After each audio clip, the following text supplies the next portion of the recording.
Okay, guys, hello and welcome to another episode of GrangeTV. We have with us TAFE extraordinaire, Mr. Eli Hedges. I don't know if Dave Roberts is going to stay around, but he may or may not.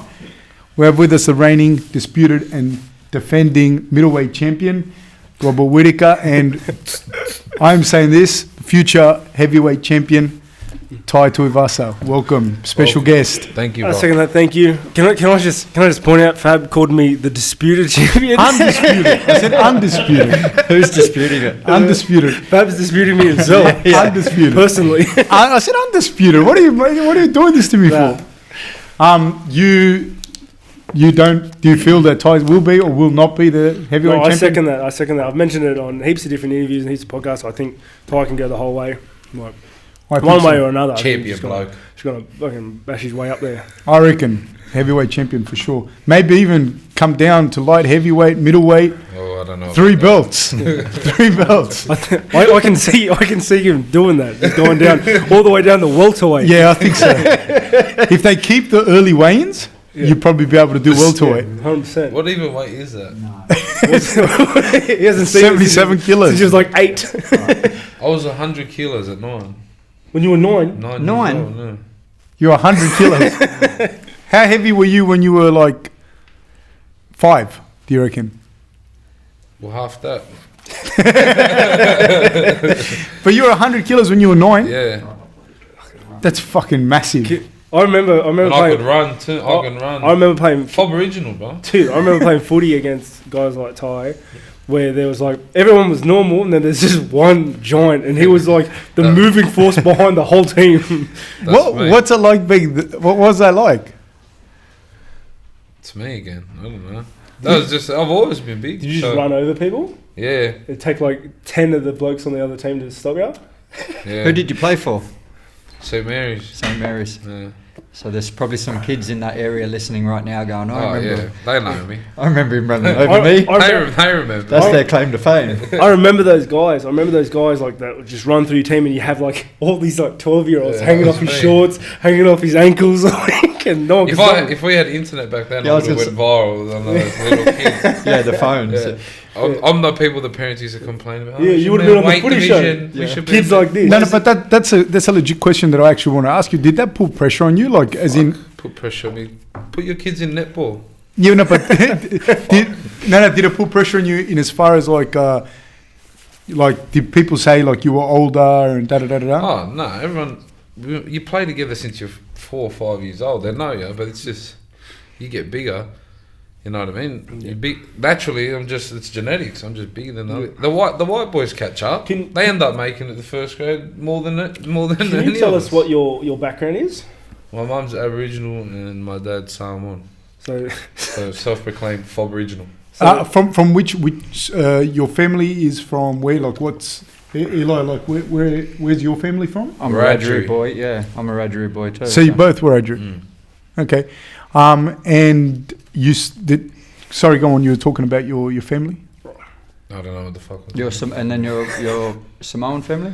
Samoan family. My dad's from a village called Loli'i. Can you speak Samoan? Can a little bit. You can. Yeah, I could speak fairly well when I was little, but then once you're not around it all the time, you just speak it. Especially when you go to school, I can understand it. So you can understand quite fluently. I just reply in English. How often? or butchered. Yeah, Do you ever go back to Samoa? I've been back, but not. I don't have enough money to go back. What's the breakdown there, Tai? Rob. I watched. I think I read an interview about you, and you were talking about you have 11 brothers and sisters. Yeah. How what's that breakdown like? Is that because you said your mum is Aboriginal, but Yeah. So my dad's got a lot of kids, and 11 of them, 11. But we were all raised kind of together, most of us. and you have. So you see them all brothers and sisters, everything. Yeah, I see most of them. Yeah. Okay. Pretty much. Are you the biggest? Tallest, Yeah. not the biggest. Are you the where do you place in the I'm brothers and halfway. sisters? Halfway. You're Halfway, a proper yeah. middle child. Did you in that article you said you're the whitest kid? Probably not now, but I was. So I got a different mum to my other brothers and sisters. So I was the first person. So my first 5 brothers and sisters, full Samoan. And then I was the first child to a different person. And I was raised with my Samoan family. So me compared to my brothers is it's very Oh, so your mum is Aboriginal? yeah. And that's your birth mother, but you were Yeah. raised by Both, yeah. Oh, you were raised by both? Yeah. But I was the first woman to another Your first... the first child Yeah. to another woman. Okay. Don't worry, there's a whole lot of Is that... Did you feel that was difficult, being like when you growing Of up? course it's difficult. It's you're white and everyone's colour. You're a kid. You obviously think, why? There's heaps of things come with it, you know. Why am I different? Why? But it makes you who you are. Did that become a thing like when you went to school or whatever? Like where it was weird, like your whole family's dark and you're... I didn't show it to other people. I never showed it, but like to myself, it was hard. If my cousins or my family wanted to get at me, they would call me a balangi. And I would go crazy. It'd be a punch on time straight off the bat. Can you explain what a palangi is? A white person. And you would get angry. It'd be punch on. Use it. That'll be like if you're arguing, you know, someone one of them starts crying, and like especially my cousins, like, oh, you fucking balangi. And then it'll be on. I'll just attack him. My trigger word was howzo. Oh, I represent that. That was I my live off that. That was my trigger word. That was my trigger word. No, my trigger word was balangi. We had Tyson Pedro on here. A couple of things My before. balls. Yeah, like Clicking, my yeah. condolences. It's Can you? speculation, and it's gone further than just that podcast because I've Twitch streamed a few times and I've done other interviews and always in the comments they say, "Can you confirm? Does Tai?" So are you alright? How did that? Because another question. Should I show them my balls? I don't know, but because you know what happened. No, but like, should we put it on the camera? Probably not. But the question that happened was people asked me. It's a legit question. They asked me if you got USADA exemption for your lack of testicles or otherwise. It was a legit question that somebody asked me. I've gotten the same question. They say, "Is it true that Tai is allowed to use growth hormone because of his lack of testosterone?" So can you speak on it?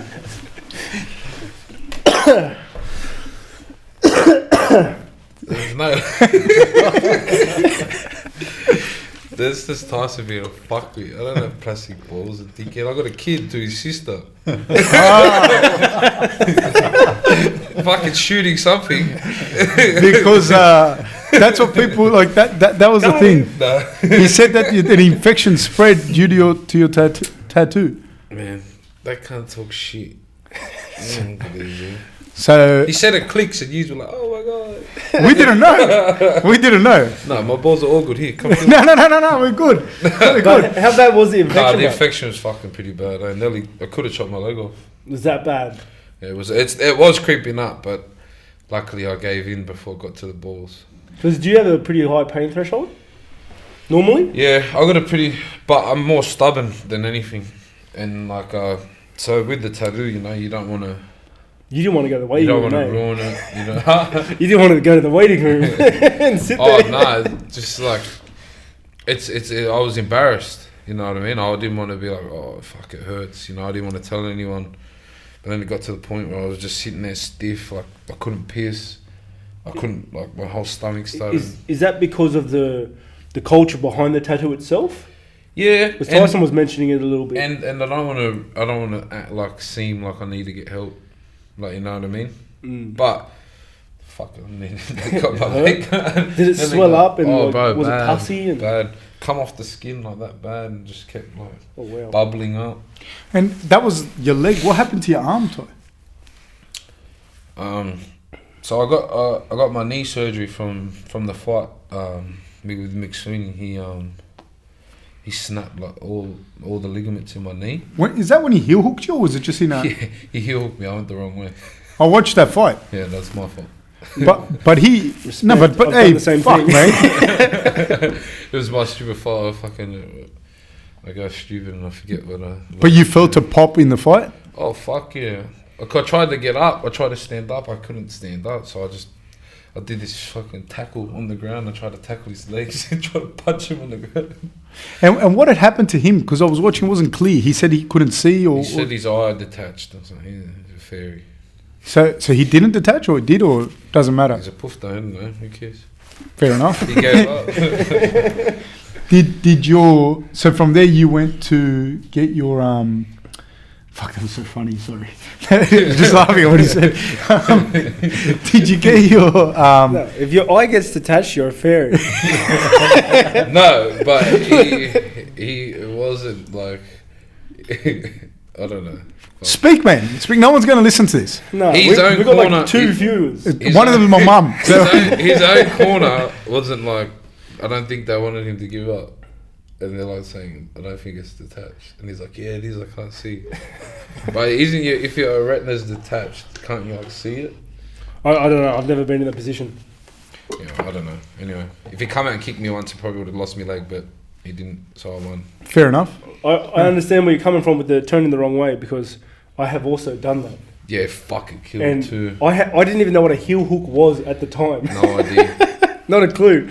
But it was on apparently. I was just trying to hit him so he'd let it go. So we had the same ankle guards on, and I saw his ankle guard, and I thought, fuck, why is his foot all the way behind his head? Then I realised, fuck, it's mine, and my knee was like that. It was just fucked. Then he just kept pulling it, and I wasn't tapping, and it just fucking snapped it. Every ligament. Everything except the ACL. Fuck, it's still a lot. The PCL, the lateral, and the MCL, yeah.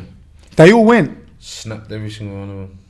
And you knew, so you would have known. You would I have wasn't known. giving up. No, but you would have known that. I was fucked. Could you feel it in the fight? It was hurt? Fuck yeah. Yeah, I've But I'm not tapping. People have asked me before. I'm not tapping to people like him anyway. People have asked me before. They're like, "Can you feel stuff in there?" And you're like, no, "Like you can't feel superficial stuff." He's but slimy. He's a rat. When- I'm not tapping to when you get someone. seriously injured, like you feel it. Oh, I felt. Like when you do ligament damage or break something, like I got up and I was like, just like, fuck, it should be alright. And then I started like just jumping on it. I was like, fuck, it's not alright. not I was like, I just kept going. I was and you like, had more weight on you then too. No, I was 120. But I've seen you in Was your last trimmed couple up, of fights. bro. You were just Oh, I'm getting better. you're Getting looking better. much better. Thanks, bro. You're not as fat as you were before. No, what do you want me to say? I think you're training a little bit more. You're not a fatter cunt anymore. You're just a fat cunt now. So then in that fight, your knee got blown to bits. Yeah, so I blew the knee out, and then I come back and I got the surgery, and there's a lot of superstitions they say come with the tattoo or whatever else, blah blah blah. And the obviously to get surgery on the knee, he goes, oh, I got to cut through your knee, and he had to cut through my belt, and I was like, bro, you can't. I don't want you to cut through it. You know. He's like, well, fucking, how am I going to get to your knee? You know what I mean? So, anyway, did the surgery, and I woke up, and fucking, I went to go wipe my face, and my arm just like smacked my face. So bang. I said to the nurse, so what's wrong with my arm? She said, nothing, you had knee surgery. I said, I fucking know I had knee surgery, I can't feel my arm. So I could not feel my arm, any of my arm. So I had to go get MRIs, scans on my neck, scans on my back. Nothing was coming up. Not one thing, but was to say that my arm is fucked. But I had no arm for 6 months. My arm wasn't working when they offered me the fight for Sydney. For the UFC. Yeah. Your arm when you say your arm wasn't working, what are we talking about here? Working, like I couldn't pick up a drink bottle, couldn't pull my dick, couldn't do nothing. And then what was how when you signed for the fight, how far out were you? Ooh, 4 months. So you 4 months and you still couldn't use your hand. No, there was 6 months. So I did my knee in November. I signed after the fight to UFC. I limped to the meeting. Didn't say my knee was thinged. Then I signed the contract. Then I said my knee's fucked. And then a year I couldn't fight until November for my knee, but my arm wasn't included in the knee. You know what I mean? So by this time, by 6 months, my arm was still fucked. I couldn't pick a bottle up. If I tried to pick something up, my wrist would just flop. You know what I mean? If I tried to pick this light thing up, my wrist would just flop. My arm, I could only do that. So I had the birth of my son after my knee. I couldn't hold my son for ages because I was just limped on the lounge. So I had a fucking shit year. And you signed on. You said, "Yeah, I'm taking the fight." Yeah. And then how did you think? How am I going to get this fucking arm to work? I just said in my head, I just sit there and think about the fight. And I fought. And when you fought, what was like what percentage of arm did you have? I didn't have a full arm yet. So you still didn't have a full arm? No. When you fought him? Yeah. Oh, wow. So, but that was like at the end of the year, eh? Yeah. So you really didn't have a choice but to take the fight at that time. You can't tell the UFC after a year off, hey, I need 6 more months for my arm. Yeah. No, it was just more, I just have to fucking get off the lounge. I have to have something in my head to say. So I just, ever since I signed, I just said, fuck, I'm going to fight. Tai, what's your thing? What's your mentality to fighting? Like, what is it that makes you go, fuck, I want to fight? Do you just love fighting? The fighting's a fun bit for me. I like the crowd. I love all that. We were actually talking about this, and I love all the bits that most fighters hate for some reason, and I talk to a lot of them and they don't like. But me, I think it's... What is it? What stuff specifically? So obviously I love punching on. I love getting in there and then I punch on with another man. It's either him or it's me. You know, I love that. I love that about fighting. But I also love the crowd. Ever since I started fighting, I've always loved... I like performing. I like putting on a show, you know what I mean? But when it comes to a punch on, I can walk down the road and have a punch on and no one see it, you know what I mean? But that doesn't mean shit. That doesn't mean shit to me. It's like, oh, no one watched it. Yeah, no one even fucking knows. Like, you like the show. Yeah, I like the show. I like putting on a... We were actually in the back room before last fight, and we it was like, how you feeling about it? And he goes, I love this. And I could see the difference in me and him. It's like, he loved the cameras, he loved the lights, he loved the back room, he loved the guys coming up to him saying, are you ready, Tai? He loved all that. I love that. That's like... Fucking off, this is it. This is see the training and stuff. Fuck. That's where I struggle. You know, people are like, come on, let's get training. Fuck you, I don't need to train. Hurry up, get training. All right, copy. But then you know, when it comes to fight day, I just bang, I'm on. It's game time. Let's roll. What was your transition like from rugby league? Did you feel that in rugby league the back in the dressing room? You like all of that? Yeah. If there's no crowd, I didn't like playing. So you. As far as fighting is concerned, the fight in itself for the fight, do you enjoy it? Or do you enjoy fighting in front of the crowd? That's the thing. Well, I love fighting. That's the difference. But I can go down the road. That's what I say. Me fighting is fighting. I can do that anywhere. But for me to make a career, that's why I'm lucky I get to do it. And I get to be all right with it. You know what I mean? I'm all right with the crowd. I'm all right with the lights. I'm all right with the cameras. So then again, at the end of the day, it's just a fight, but I get to do it in front of people. So I think that's mad. How many people, Rob, do you think, how much, like I've got my own opinion on it, but how different do you see Bam Bam's mentality to fighting versus a lot of other guys you've come across? The thing is, I think Bam Bam in particular, I'm going to talk like you're not here, so I think in particular has two traits that makes they complement each other like really, really well. I think the fact that one, he loves the show. He loves the lights, he loves the interview, he loves the cameras, loves the people asking him if he wants water. He loves all of it. Correct me if I'm wrong, but he loves it. He loves the walkout, loves his walkout music, loves everything to do with it. There's that part, and then there's the second part that is he loves the fight.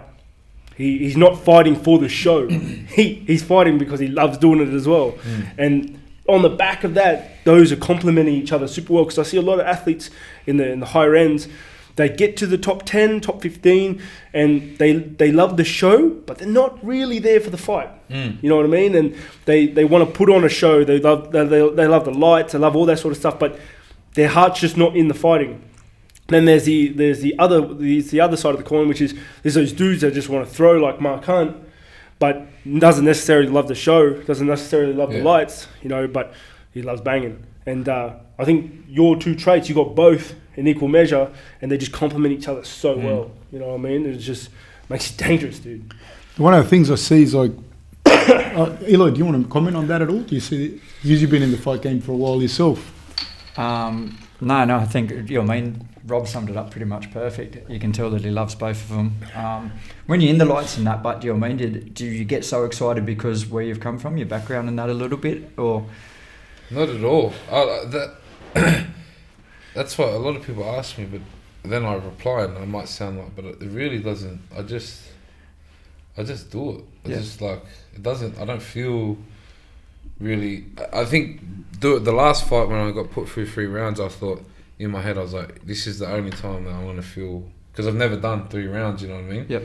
And especially to do 3 rounds in front of a sold out crowd, or do something you've never done before it's a massive crowd. On a big stage, or and the whole world's watching. I just say to myself, I said, you either fucking you float or you sink, you know what I mean? And that's how I think of stuff. Yeah. And I like to do that in front of the crowd. That's only me getting started. Did that feel as good as the stoppage? Do you mean entering all them critics? At this point, yeah, it does. But I also took a lot. I've taken a lot from it, and I think I know how to beat people better in the first round now, like from doing that. What'd you take from that fight? I can do it. You can go the 3. I knew I can do it. You know, I train as all of us. We train, and but no one is doing it. It's different, eh? Exactly. It's just like fuck anything. Someone can stand there and tell you how to do something, and then you say, "Oh, can you do it?" If they can't do it.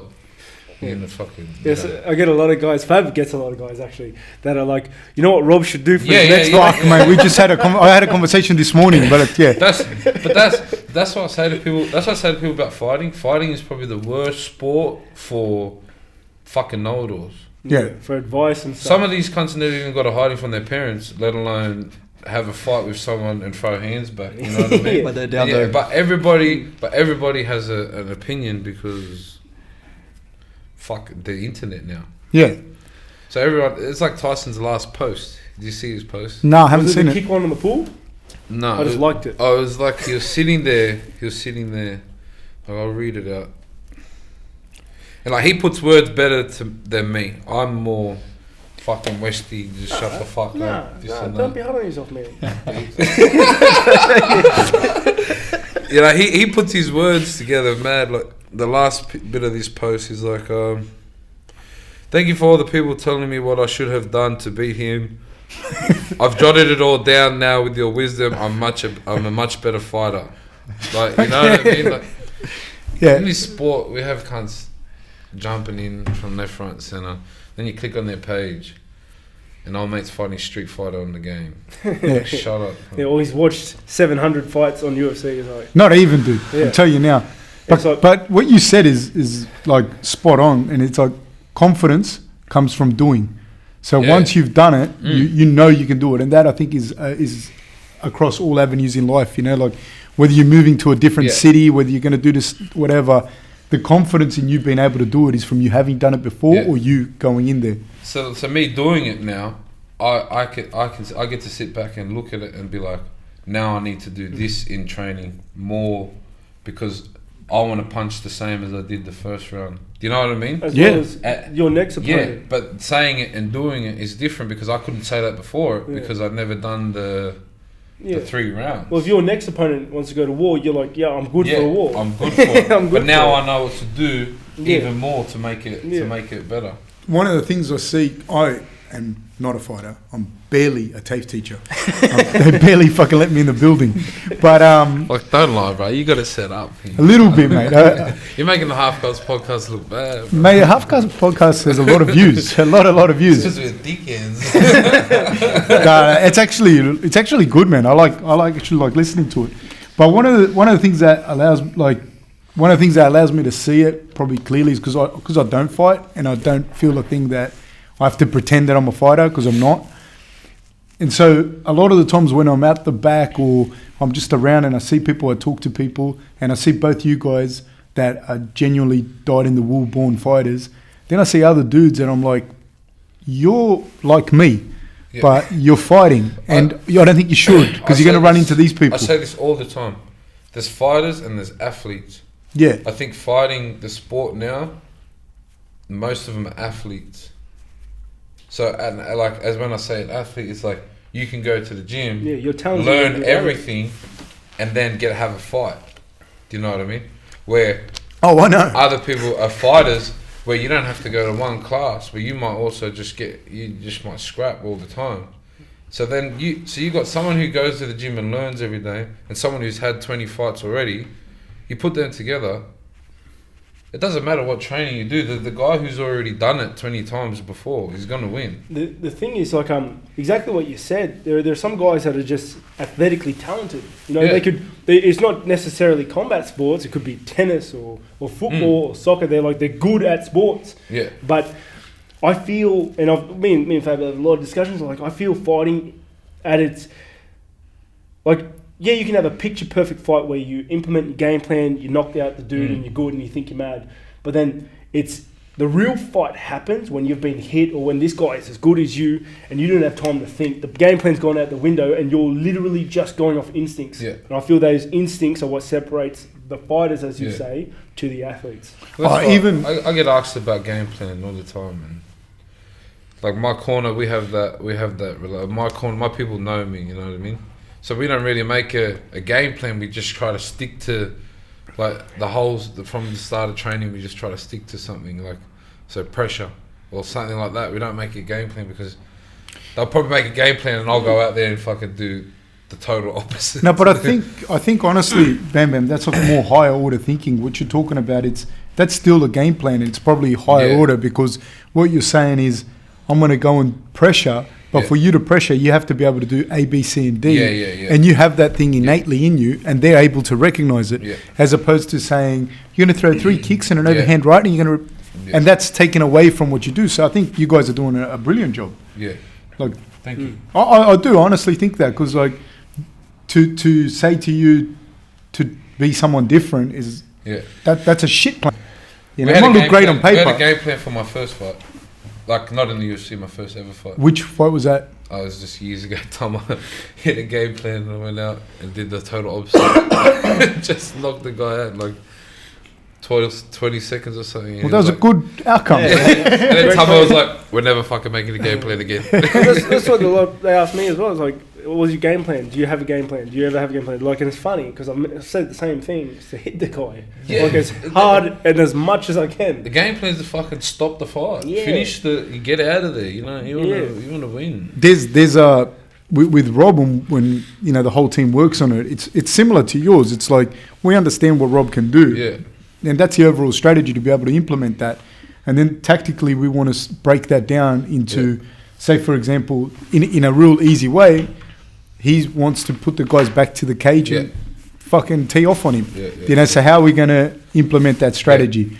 And that's why fighters need people around them. Well, I do.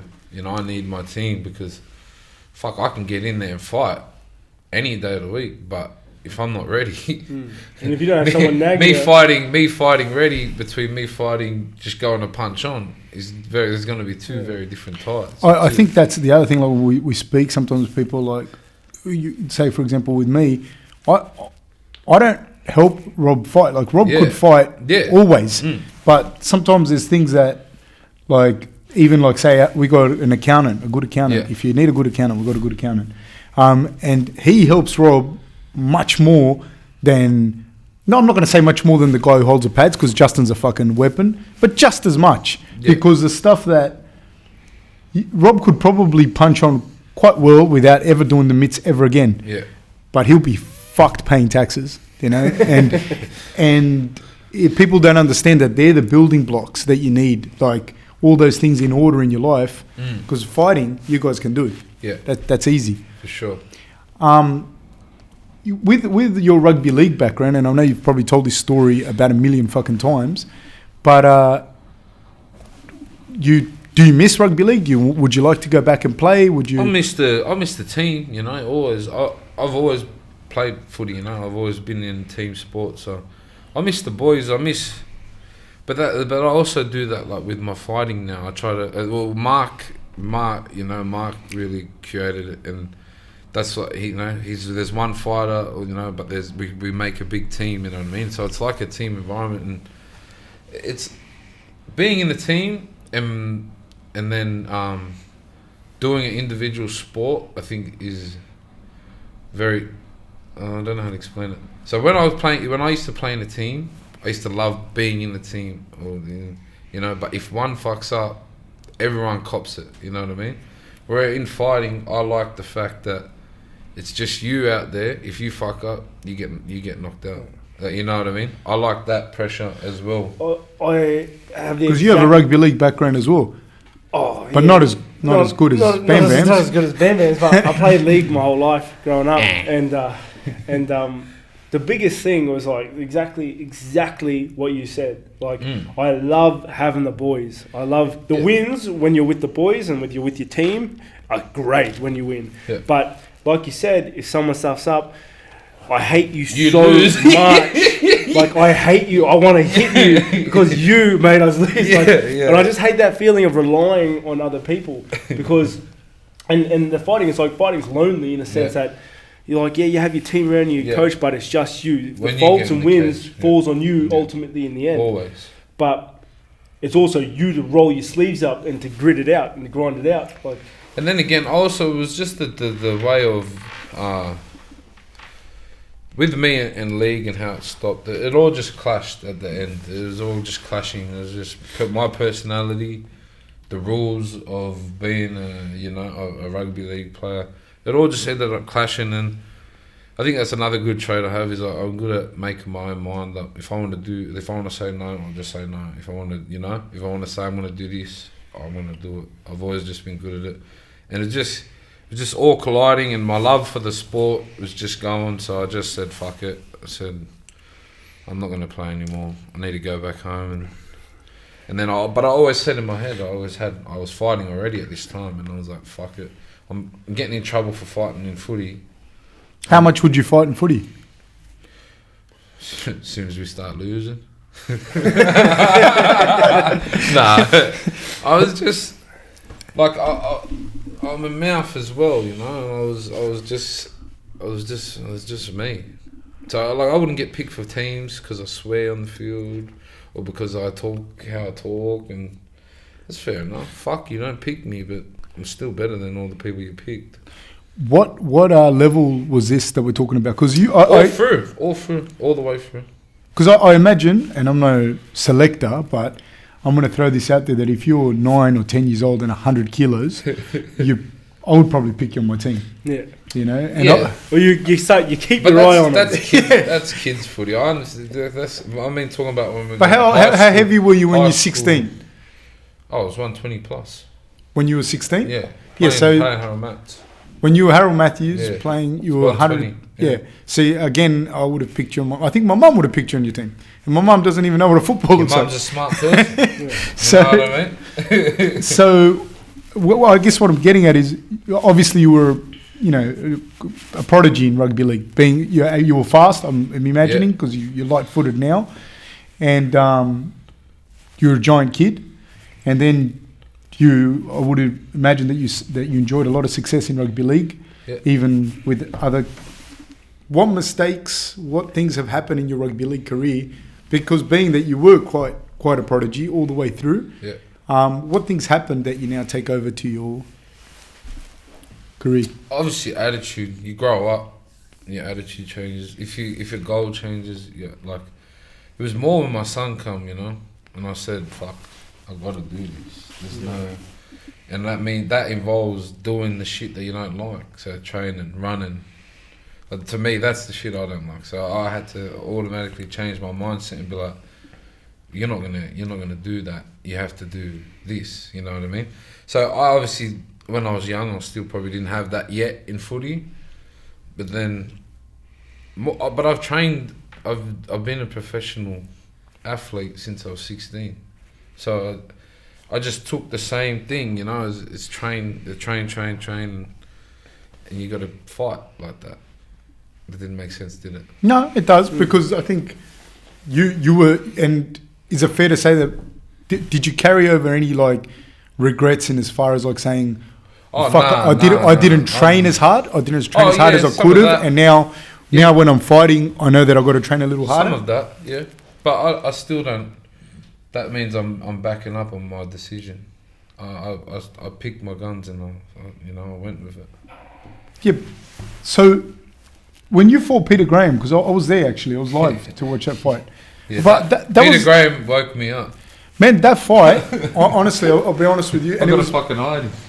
No, you didn't. Have you seen his fight? I didn't see that. I was there live. I was there when I partied for a week before that. Well, that's probably not the best prep. No, well, that's what I'm saying. Yeah. I've done how I've lived my life. Has been, I wouldn't change a thing. No. So even with fighting, I was still doing. I quit footy and I was still doing what I was doing. I was partying, drinking, running the fucking muck. You know what I mean? Doing what we do. And then I just kept winning and winning and winning. And I'm like, oh, this can't get any easier, can it? You know what I mean? Like, I was going to training, like, wouldn't even train. So then I got a fight with Peter Graham.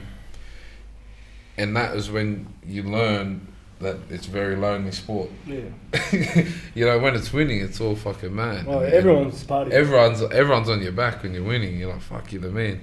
And then when you're in there and you're losing, that's when I realised, like, fuck, this is lonely and this is fucked.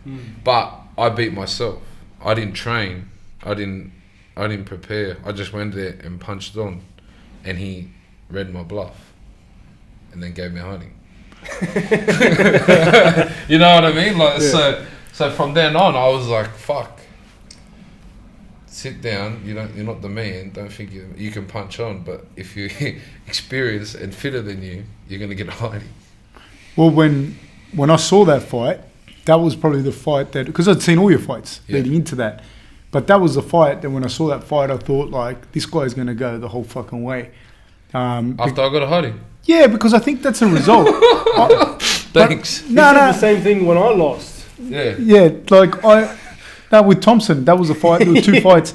No, because you know what, you can look good winning, man. Yeah. You know what I mean? It's always. Everyone does. But like this, Peter Graham's no joke, you know, and you were in there and you were going at it, and there was a point. Correct me if I'm wrong, but that you were like fucked. You were gassed, but you didn't quit, man. Like there was no. I couldn't even lift my hands, bro. Yeah. I've never felt like in footy, and that's the other thing. Like in footy, you get tired, you just fuck the tile mate next to you. Fuck, help us out. You just walk a little bit, or you just go stand next to the fittest, the fittest second rower or something. You're like, hey, fuck, get up there. You know what I mean? Here, there was no like. I was just fucking getting my teeth punched. I couldn't even lift my arms. Like that adrenaline tired when you just like. Trying to lift my arms. I'm trying to do these ones. I'm like, fuck, break, go, give us a break, bro. Have a breather. Some fights take you to a place, bro, that is. I've never been so tired, so embarrassed, and so tired. I think the embarrassment kills me more than losing. I'm not, and what hurt me more for that fight that taught me a lot is losing is all good for me. Everyone wins, everyone loses, but if you beat yourself. That kills me more than anything. And that fight, if I trained for that fight, I could have finished Peter off in the first round, easy. But then again, I didn't train for the fight, and I'm fighting a fucking beast. Yeah, a dude who's just as good at scrapping as you. A guy who's been like, they're like, oh, this guy's fought 3 rounds. Like, yeah, fuck off, fight him. Who cares? I don't care. Yeah. But I was also 17 and 18. Fucking. Well, that's what I've mentioned a couple of times. Like, when I'm in a fight. And I get taken down or I get hit hard, I just think I don't look like a bitch. Yeah, you always think like that. You're like, fuck. If I get taken down on my back, I look like a bitch. I just think, get the fuck up before you get off. Get up. Did because watching that, I noticed, like I saw a lot of things in that fight, and I just thought, fuck, this guy's going to go the whole way. I really did think that. There's interesting things that going back now to earlier conversation when you're talking about the fight you had with McSweeney. Yeah. And there was obviously some bad blood between you, Yeah. or something that happened or whatnot. But I also saw in that fight with, correct me if I'm wrong, I may have not heard it correctly, because this is just fucking me. I was just nearby. After the fight with Peter Graham, there were people in the crowd that were on your side, and obviously people that are on your side, they're going to feel empathy for you. Yeah. And I don't know if what was said or something had happened, and someone had said something to Peter Graham for him to walk out of the cage or something along those lines. And I remember you saying to him, it was just straight after you lost, and I would have been probably this far away from you. Yeah. And then you said, no, it's all good, walk out with my dad. Yeah. Am I correct with that? Is that what happened? Or you don't remember? I got a bit of a rowdy crowd, you know that. Yeah, no. But it was, I'm not talking about your crowd as in like they did the wrong thing. Yeah, I think it's, I don't know. Yeah, but in my your crowd will get, obviously I got a hiding, so they're obviously going to get rowdy and whatever. But it was in your character that I'm saying, in your character, that. Well, that's the sport. Where we're from, what we're from is, you know, if you fight, fuck, everyone's fighting. But that's the difference. This is a sport. This is in the cage. If he beats me, fuck, he wins. You can't. Yeah, we can't get angry. We can't. But it's very. I thought not your people. I get the whole thing. I just thought. I knew that was going to happen, to be honest with you. Everyone does. Yeah, that's why I was like fucking coming over close to you. So I was going, I'm with him. Bam, bam, I'm with you. I actually remember that happening. Yeah, and that's my people's. That's how they. If that's how they. But then again, I have to jump in and say. No, but that's the thing that I'm saying, which I think is commendable in your character. And when I saw that as well, I saw that in your character, in that. Like you said, no, walk out with my dad. Yeah. Because it was a fucking fight's a fight. That's it. We're done. Yeah, of course. And that's and now from then to now, I think my crowd they've gotten a bit better as well. They've matured with you. They've learned that it's a sport. They've matured with you. I think though that was a massive thing. Like when I saw that, because like I've seen that go the other way too with people, you know, and I've seen the guy that fucking sometimes it's a guy that won still carrying on. Yeah. And I think like it's done, man. It's fucking done. It's done. You know, and I understand that. Yeah, but to show the maturity that you showed at that age, I thought was fucking very, very commendable, man. I thought that was pretty. But I also understand how, like, I know where my people. 100%. See, wherever you see someone just get hurt. 100%. Like, we don't take that. You're not going to take. But that's the thing. But then it's on you. It's on you. Exactly. But that's the difference between sport and. Yeah. No, I think like we were talking about it on the last show, where like we're talking about people saying, "Oh, Romero's management said this," or Romero's people, and I think like they're on fucking his side. They should. If they weren't on his side, you got something wrong, dude. I'd be like, "What are you?" Like, you know, it doesn't matter if fucking he's wrong. If you went there with him, you're gonna have to fucking. That's why I heard about Connor, like what he did. With the whole fucking went to the. That's a good mate, brother. If that happened to us, I'm coming. Like if that happened to Mark, or if that happened to me, Mark, it's just how it is. Like how many people do you think Mark would have to fly over with him on a jet? I'm going fucking Mark would just go by himself. Yeah. That's the difference between the Irish and the Usos. Mark would just go, hey, third guy from the left, get off the bus. And everyone would be like, oh, fuck, all right. No, 100%. You wouldn't. Mark would be walking out of the reverse. You wouldn't go home, think about it, get angry. You'd just be like, okay, we're doing this here. Yeah. But that's. But then again, that's like your boys are your boys, and I'm all for that. That's the difference, but how much growing up, like, did you get into a lot of fights? Were you a bad kid, naughty kid? What? Oh, no, it wasn't bad. I just did what we had to do. Did what we did. Did you get into a lot of fights growing up? Had a few fights. Were you? At what point did you go, fuck, I'm pretty good at this? I hung around older people, so I was fighting. Because no one was scared of me. I was a little baby, so I'd had a few fights. You know, it's funny you should say that. I was about to ask you this because I don't know the whole thing because I have an aura and it's probably thrown you off. I'm not a very big guy. I was wondering, who the fuck have you fought growing up? So it was older I people. was clubbing at 14. Yeah, you were probably on the door at 14. That's what I'm saying. No one A arguing. 14-year-old's not going to be short of a fight when growing people around. Yeah. So how look do at me you- like, I could take him. If I shave, I still look like a little baby. So consciously just think, who the fuck's... Break it down for me. Like, how did this work out that you would get into? I understand. Tell the story, man. Tell the story. Like, I just used to be out and about. so, but you were out with older people. Oh yeah, even my boys are like 4 years older than me, so that still only made them like we were still all underage, and we just used to be, doing what you do, I suppose. Yeah, Hitting out, shit would kick off, and yeah. If shit popped off, But older guys would be like, yeah, like because you were well, young guy. people from the area would think I'm 30 because I've been out that long, but I'm really just young. Like people now say, how fuck old are you? You're 25, and they're like, I swear I've known you for 20 years. I'm like, yeah. yeah, we've been clubbing for 20 years. I swear you were at the club. I was like, yeah, I was.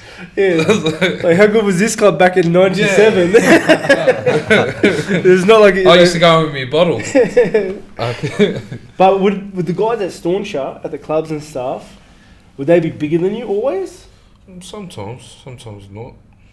Sometimes it just take a look. Because you said you were Some 120. cunts like looks 16. at me wrong. I don't take it lightly. When you say look at you, what do you mean? It's They just, just mean mug you you know what? It's if someone staunches it, like someone looks at you like I don't like looking people. I don't like looking like straight at people. So if we're sitting now talking like this, is this? Oh, I know you. Yeah, you're making Yeah. me nervous over here. Yeah, I was gonna say. Like, is Eli bothering you? Yeah. Even now, I still, because like people recognise me and they were like, look, and I just in my head I'm still used to it. So you're second guessing. But I also have to stop and say, hey, fuck it. They probably like you. You know what I mean? Yeah. But in my head, but you just usually someone looks at me. I'm like, what the fuck are you looking at? Like, you know what I mean? Do you get people looking at you all the time there, bud? Now I'm a bit better, but 5 years ago, if someone looked at me, I so what the fuck are you looking at? Like, don't you be like that? Because you get Me? Yeah. Like, No one fucking looks at me. No one like. Doesn't anyone get like that? Well, Like, no, because people look at you and they judge you as soon as they look at you, and I can feel that. When did that? Did you always have that? Yeah, we have to have that. And then when did you realise you were good at fighting? When did you go, fuck, I'm pretty good at this? I've scrapped since I was little. We punch on my cousins every day. When you were little? Yeah, 4 or 5, all the way through. So say for example, by the time you'd had your first organised fight, because did you box as a kid? No. I did boxing training with my dad, but I only had one amateur MMA fight and then I went pro. But you'd already had a whole bunch of fights growing up. On the street, yeah. And with your cousins. Oh yeah, and then with my cousins. Do you classify the punch-ups with your cousins? No, that's fun. That's fun. I mean, that's growing up. That's how, Did you wear gloves or bare knuckle? No, you just punch on. You never got your little cousins, even my brothers used to make us do it. All my cousins over here are girls. Oh, man. They were so much bigger my than brothers used to make us do it. My cousins are 5-0 against me. Like, they won. Yeah. They fucking won. Don't worry, there's some cousins like that as well. Yeah, but that's just how it is. You grow up I grew up in an Islander family. There'd be 40 people at the house. No one's going to notice you punching on with your cousin in the corner. No one cares. And did you cop hidings? Only off the older one. Only for my brothers. I was the champ since I was little. I was more aggressive. I just had more aggression than... So I also read another thing about you. Did you say correct me if I'm wrong, did you say you stole your first car at 8? It used to be. We were out there. I told you, bro. Being kids. Explain this. Can you explain that story? I used to steal my mum's car all the time. That's not real stealing, but. Oh, no, then we started stealing proper cars. When did you steal you? Okay, let's rewind. Let's start off. You're going to get me in trouble, bro. Yeah. No. There's no statute of limitations on this. You'll be sweet. Trust me. Nobody watches this toy. So you said you stole your mum's car, but this is all stories. These are hypotheticals. We're all just telling stories here. These are not real shit. So you stole your mum's car when you were 8, and you'd cruise around. Yeah, pick the boys up. But you were already big, so you could see over the steering wheel. Oh yeah, I used to drive around more without a license. Once I got my license, I started getting real paranoid. About what? Getting pulled over. Yeah. I don't know why. You had something to lose. I don't know why. But as soon as I got my license, I was like, "Fuck, I'm not driving, bro." I used to have my mates drive for me all the time. Like, bro, I'll just drive, please. Yeah. How big were you when you were 8? Would you have been like my size? No, you can still tell I'm a little kid. I was just, those big fucking kids. You know what big kids are like? No, I get. But were you tall? Taller than the others, kids. But you wouldn't have been like my height. No, I'm just barely your height now. You're taller than me. A little bit. How much taller than Rob are you? A little bit. I don't know. What are you? 6'1"? 6'2". 6'2", yeah. Okay, you're a little bit taller than me, a fair bit. Yeah. Well, Fab's only 5'7". It's my aura, mate. But he's got long arms. And it's off-putting. It makes you think he's taller than he is. And so, okay, so then later you started stealing cars. Well, stealing cars wasn't really Your MO. Yeah, it was fun. Fuck, it's fun. Anything driving around. It wasn't organised, was it? It was just like you guys were out and you'd be like, that car's been sitting there for a few days. We used to have this one car where we'd just leave somewhere and we'd tell all the boys and you just say, if someone messes you, say, where's that car? So it's like the community car. We had a bicycle like that. Yeah. It wasn't quite as cool, but this car was mad too, revved up, turbo, hectic. You weren't getting caught if you could drive. Could you drive by then? Fucking if I could drive. So you weren't getting caught? No, this was when we were like 13, 14. This is going up a few years. Are you a good driver? Fucking oath I am. Mad driver. You have any chases? Hypothetical ones. Because all this is fake and fiction. Yeah. No. Did you ever cop a good chase in hypothetical land? A Griffith daughter. Yeah. Yeah. I always go for the 5 stars. I'm a bad driver. Yeah? I can't drive now. I love drive. I can only drive on streets. As soon as I go on like the M4 or straight road, I start fucking dozing off. Do you really? Bad. As soon as I go straight line, like I get bored. When I get bored, I just start falling asleep. You live out west, bud. They're all highways. How else? Yeah, like how did you get How do here? you get anywhere? Yeah. It's M5. Did you almost fall asleep on the way? I come on the northern road. You take all the back roads and everything.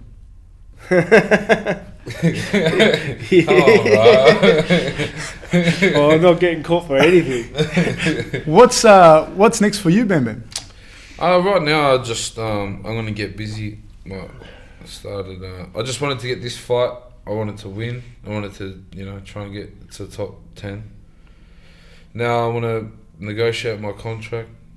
I want to hit these, hit them up for some coin, They got a lot of it. You got to make money. That's it, bro. They got a lot of it, And as you should, you're a representative of in the top 10 now, like as you should. I got some room to massive move following. Yeah. It's an entertainment business as well. Yeah, that's it. And you're entertaining. You're one of the guys that people want to watch. So until all that happens, I'm not really thinking about a fight. You know what I mean? And when you say keep busy, what projects are we talking about? What are you got on the burner? I want to keep busy. We've just entered phase 2 of the takeover. You said the hashtag of it. No.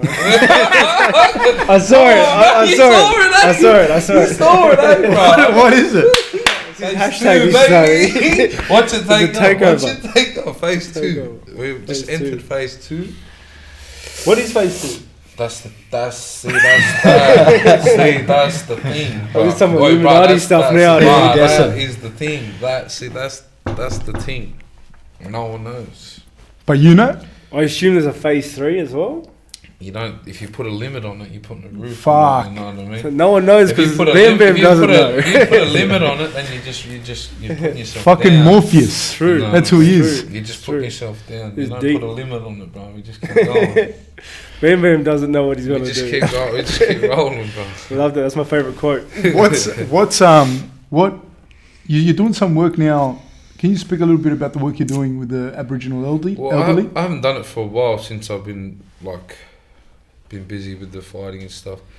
So I really just run a men's group. Oh, well, my main thing I do is I run a men's group for elderly men. Where we just get together, you know. I take them out, so I get money to take them out. We go anywhere. Well, I just sit down with them and what they want to do. I mainly like the movies because they're pretty old, the fellas. So Do you like doing that? I love doing that. Why is that, you reckon? I've done a lot of bad before, you know, so it makes me feel good.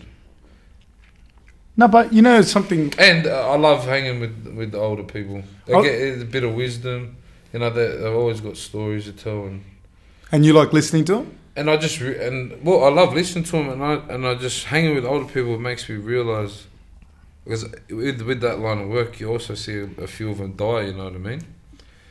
And you just realise you're like, fuck. At the end of the day, you end up like that, and you end up just, you got to have a crack while we're here and while we can. Do you know what I mean? 100%. That's how I look at it. I look at it, and like I visited one of them in the hospital, like on his deathbed, and no one's around. Do you know what I mean? Yeah, No one was there. family I'm just a worker who's fucking hangs out with him, and you know I'm coming to see him, and I sit there. Poor And he's fella. pretty much laying there dying, and like no one's around. And to me in my head, that's just like fuck. That's Have crazy, a crack, yeah. Have a fucking crack while he.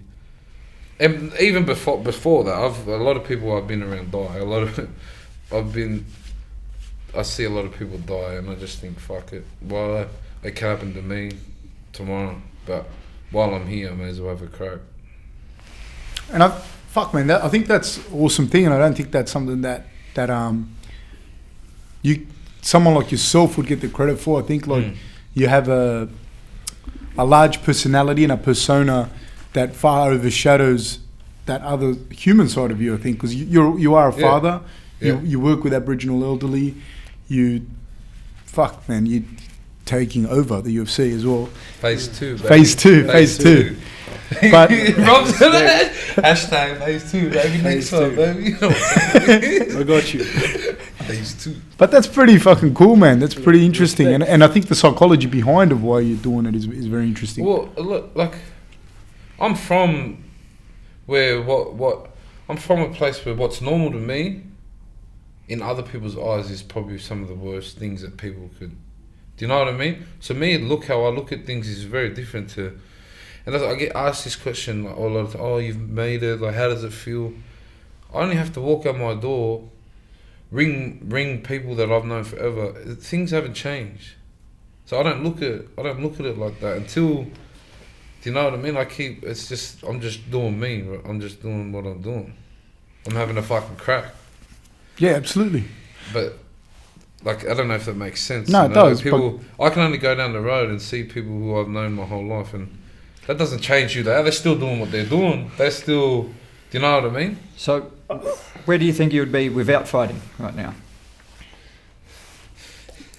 Having a crack at something Yeah. else. No matter what it is I'm doing, I'm having a crack. And that is the other thing for me, which is I'm lucky for, is if I'm doing something, I'm going at it all in, and that's whatever I've done. Yeah. I think that's the biggest thing I picked up from you, like before we even started speaking heaps and hanging out a bit, and just watching the way you conducted yourself before in the earlier fight cards and whatnot, is that Bam Bam's doing Bam Bam. Yeah. You know, I think like that's how people ask me, or they'll probably ask you heaps too, like how you staying humble. You made it a big show, or you're the big shot now, like, and with you, which I think you've done just your whole life innately, it's just that you're doing you. And like that's it. There's no one else. You know what I mean? No, I'm right, cuz. You're just doing you. You're running your show. It's your journey. You know, and Well, respect to that. Well, that's I think where people get. That's why people fuck up. Is that they're just trying to. They think there's something they're not. Can't sit in traffic for 3-4 hours a day. To what? To do what? To go to work, come back home, and be a miserable cunt. Just do you. Have a crack. I have a question for you. How much of an influence has Mark been on you? Massive influence. Not only has he given me the opportunity to, have an insight on that life, on the actual UFC, on the actual, and it's like anything. If you want to be good at something, you got to try and hang with the, But that wasn't, I never tried to hang with it. It was just I was just lucky and very fucking just blessed. And hanging out with him made me realise that you can just be you in this industry, which is Mark. Mark does the same thing. He does Mark. Do you know what I mean? He doesn't change or nothing like that. It just it taught me a lot. It's like, fuck, we just have to stay. So you think you see a lot of people in the UFC that aren't being them? They're being what the UFC want them to be. Probably 90%. 90%. Can you spot them guys in the when you're backstage and that you go backstage when they're all one. backstage look like they're gonna die. Like it's so scary. Fuck. Yeah, go and have a fight. Come relax. Yeah. I can tell as soon as you speak to someone. You're in the wrong sport. Like fucking snitch. What's his name? Kobe Covington. Yeah. He walks around backstage and head down. Walks around like this. Like, if you're gonna be a hard cunt, be a hard cunt 24/7. Don't you just.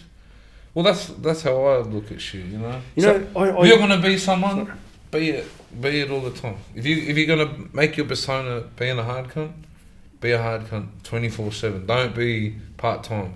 We're full time around here. Yeah, how evident is that for you? Do you think when you see that in your day-to-day life? What is it about you as well that is able to spot that so quick? You can't be like that where I'm from. If you put on an act, you're gonna get found out. Everyone wants a shot at the cracks. Everyone wants a shot at the title somewhere. Someone wants a shot at it. You're going to get found out. someone, I love that. Someone's going to find you out sooner or later. I've never gotten it. You know those guys that have they're pumping up the fight by insulting each other, and then they start insulting each other's fans. It's like, if we ever get to that stage where I am insulting you outside of it, after we fight, I'm still going to want to brick you on the side of the street.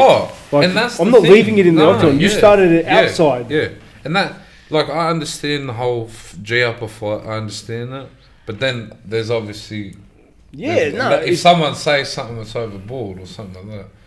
Yeah. This is the fight game. At the end of the day, we're going to fight. And if I fight you backstage or if I fight you in the cage, you're still going to... Don't make it personal because then it's not a sport. But, Covington, he has... And I'm just going to fucking tell you what I... No, he's a dog. He has private security and he stays in a different hotel. Dog to do that. It's called protective services. I can't say anything. I don't fight. Is even at his gym? Is there something where half his all the Brazilians at the gym? They won't refuse to train with him, and that's a big group of Brazilians there in Florida, isn't it? Well, Brazilians everywhere. yeah, for sure. I don't know. I don't really give a fuck. Fuck him. No, I'm just interested. You brought him up, but in fairness. Yeah, because he's just a prime example. He's like the epitome of what you're talking about. If you say he's a filthy animal, if you say something about someone, expect something back. Yeah. Do you think Werdum was wrong to throw the boomerang at him? He's lucky. If he said something about Aussies, it'll be on. Would you throw a boomerang better than... Boomerang, I'll throw a bat at him. At his forehead. Yeah. So there's people. That's what I was saying. People are different. I'm different to other fighters. Other fighters are different. And I don't believe in that. I don't believe in dobbing on people, period. Like, I don't believe in dobbing on... Like, you know what I mean? If someone's fucking hacking through the wall there, snitches get stitches. Yeah. But he did. He pressed charges on another fighter. After he said shit. Other fighters. After he started the fight. For one, you don't press charges. And for two, you don't press on another fighter. Yeah, he's a bitch. Yeah, well, it's like you're saying, It's he's a a dog dog. because He's a dog. if you're barking the whole time, but then you've got a a private dog. security around you, but he's also saying, "Oh, I'll catch you outside" and stuff like that. Like No, that's where you're going to get found out. That's there. where you see people. They're not, and that's the thing. Just like, for example, Tyson said that I got fake balls. The media has such a hold on people, and like, do you know what I'm saying? Like media and interviews and or whatever else you. If you're in the light, if you get a time to put on camera and you get that, bro, you can say anything. Yeah, cunts believe you. I'm sure people believe people chasing people. fabs. If I say Stretching like, you know what I mean? Like people just believe whatever they say. So why wouldn't these people?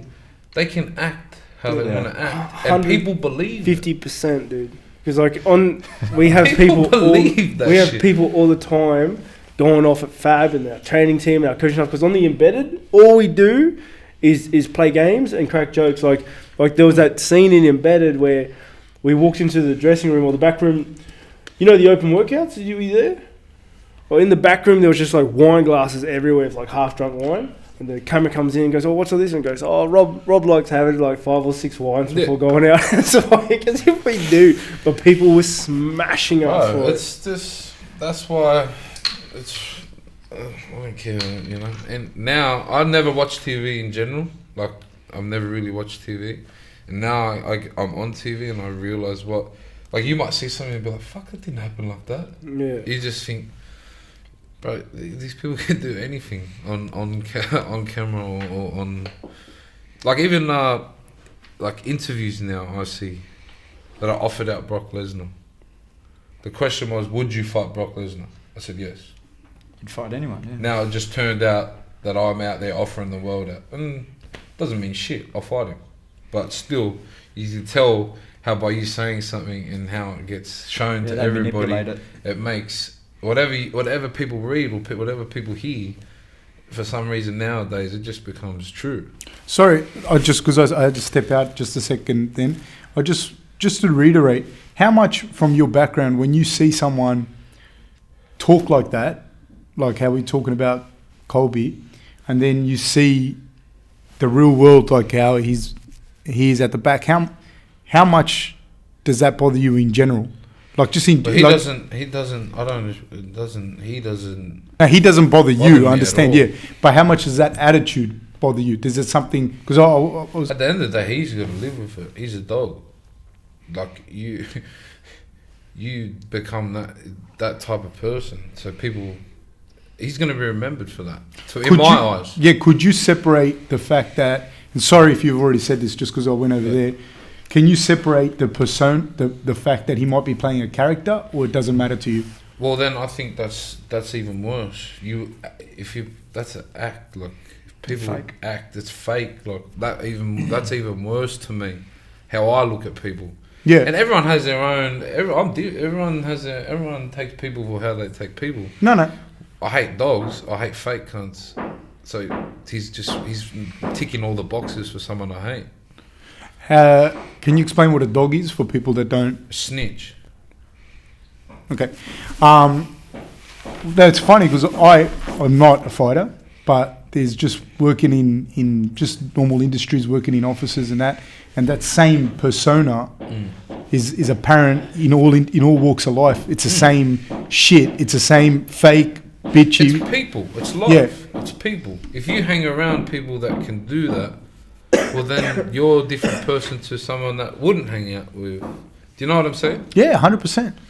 Like, 'cause I want to see what his friends say. Is he really like that? Apparently, they say that he's a really nice guy. That's what I've heard. So why would you be a really nice guy to hear, and then just to try and make some money? You're gonna sell yourself to make a bit of money. No, I agree with you for sure. That's all sorts of fucked up. And that's the thing. Where I'm from, people would look at us with an assumption just because of where we're from or because of how we're raised. But I'm sticking true. I stay. This is like, do you kind of get what I'm saying? Yeah, 100%. But if I acted a different way, I don't know. I get confused with this shit. I think you're being very, very clear. I don't think that And I don't. But that's not just. He was just an example. That's anybody. Yeah, no. That for me works across the board. Yeah. If you're a fucking stranger, or if you're anybody, do you know what I mean? If you're a fake cunt or you're. Yeah. If you're If you're fake a or dobber, you're a dog. I'm not fucking with There's, there's, I don't know. There's a quote, and I'm not sure if it's Musashi or some quote, but it says that the way you do anything is the way you do everything. Yeah. And I you agree. can't be a dog half the time. No. That means you No. do that all the time. No, I don't. I agree with that. You can't act one way, because that them people that act like that get caught up and they get caught out, and depending on the situation, some people don't get caught out. All right. Tyson, what's your relationship like with him? How much do you influence each other? Yeah. We thrive off each other. We feed off each other. Very different people, as in individuals, but we're also we're brothers. How much training do you do with him? When he drags me down to the gym, he usually has to drag me down to the gym. But when we can, we train together. So I think next week we're gonna start doing some shit. Okay. Because he's back. He just got back today. So It's a shame Rob's not here, but he will be back. But what's your take? What was your take on the fight? On his fight? fuck, it's a fight. Like that shit happens. Bro, he was fucking huge, man. You see how big he is? Yeah, I met Irvin. Bro, he's huge, Big bro. dude. And Oi.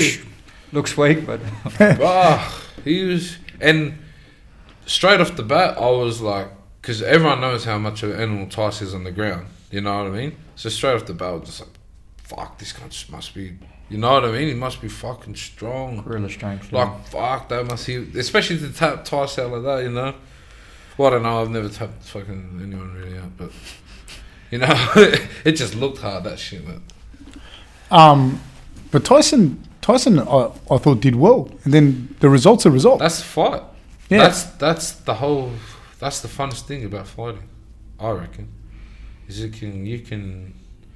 There's no one wins until it's done. Like, fuck, he rocked him, dropped him, then got tapped out. But fuck, man, in my opinion, I thought, because like you said, you can lose, Yeah. and like it's like in the business world, you invest money, you can lose it, You but can go. Yeah. fuck, that. It is what it is. But it's funny, like when we're talking. Hey, can you get Ty one as well? Jeez, Do you need one, Eli? No, I'm good. We're talking like just so you know Alex as well, the other trainer, the Brazilian guy, Pradas. Alex, My coach. the other coach, Yeah. the Brazilian dude. Yeah. He gets like messages about Rob and like what Rob should have done with Romero, and he gets some. Dude, we get messages. There's another message the other day about like, but people just message. I don't even know how the fuck you have the like nuts to do it. You know, like and they'll say like that they don't know you, they don't know us or whatever. That's called media. Fucking this incredible. social media has given everybody A voice. everybody a voice and everybody a say, and that's why it's the sad thing is that people actually listen to it. Nick- People get upset. People will read messages and like they'll go through it and they'll like, get upset of what people say. Like even my own friends, they'll get upset and they'll like, fucking, and I'll just like, who are they? Like don't, why do you get even, like I love it. I go through this shit and I also love a little back, you know. Do you return? Do you Fucking reply? that's what I do, yeah. I do man runs. Have you ever? Like, I'm just curious about this. You know James Tahuna? Yeah, Of course you know James yeah. Tahuna. He's going to be on the show next week. Yeah. But one of the things I remember, like back in the day, and just in the like, I don't know, I probably spoke to James like twice a year for the last 15 years, Yeah. kind of thing. And but I remember him getting upset about people writing shit. Like James would Yeah, get, he people are different. man, he'd genuinely get upset and like People are different. People are different, and Oh. that's what I was saying. When I talk about people, I'm talking about kids. Kids out there fucking killing themselves because of just social media. yeah. Because of what people say on the fucking internet. You can't. People are repeat getting that weak, stuff. man. We're getting Oh, yeah. weak, and we're letting this shit rule it. I'm actually invisible on social media. I never read comments, never go through anything, never read anything. Like I am so blind to that stuff. But occasionally, like just when you're waiting for something or something, I'll go through my Instagram and I'll just click one of my photos and I'll start going through the comments just because it's funny. Yeah. And there'll be people will say some bad shit and like I look at it and I go, whoa. And you're the champ. I go, whoa, that's some cold shit. I go, How do you like it? Straight away, does it love heart, and then I go to the next one. But that's what I'm saying. But you're the champ. Everyone, you know what? Yeah, and imagine he wasn't. You know what I mean? But you're the champ, and cunts are still writing. Mate, who even? Gives I was going through my messages the other day, like the ones that you haven't accepted. Yeah. And some dude sent me a message that was like, it wasn't just blatant abuse. It was like, Mr. Robert Whittaker, I am deeply disappointed in the way you did X, Y, and Z. And it went on. It was like 2 paragraphs about an analysis of like something I had said in an interview somewhere. And he goes, "You have just lost a fan." And I was like, wow, that was heartfelt. I don't. No one writes a social media to me, but like it's him. You know what I mean? It's him or it's alright. Fucking, I couldn't do it. I'd be like James, man. Except you know, James, like he used to say, like the guys he'd get upset. And like he'd start thinking about who the fuck it was. Yeah. And sometimes I'd bump into people, and they'd say to me, like, not even like I'd sit there and wonder. I'd think like, why don't you take this argument up with him? Yeah. Like, but I had nothing to do with James. But see, the funny thing is you realise that some of these people they have nothing else to do. They just want a bit of attention. So sometimes I'll write back and I'll like.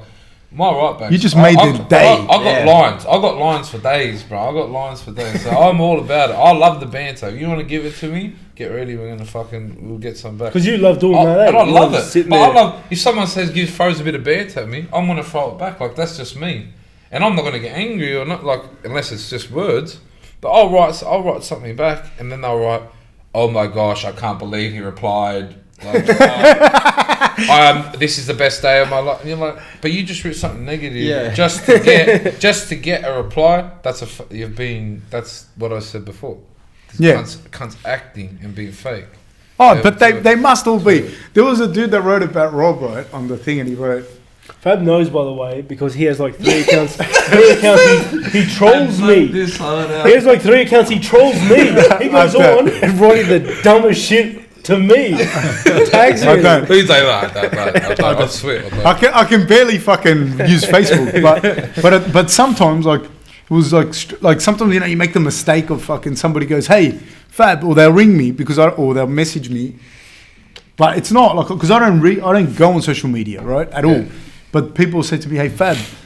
Somebody wrote, and they get what it's usually like my brother-in-law's friend or some shit will say, "Fab, I read this about Rob," and then they'll send me like a screenshot of the thing. And there was one guy who deserves a fucking award.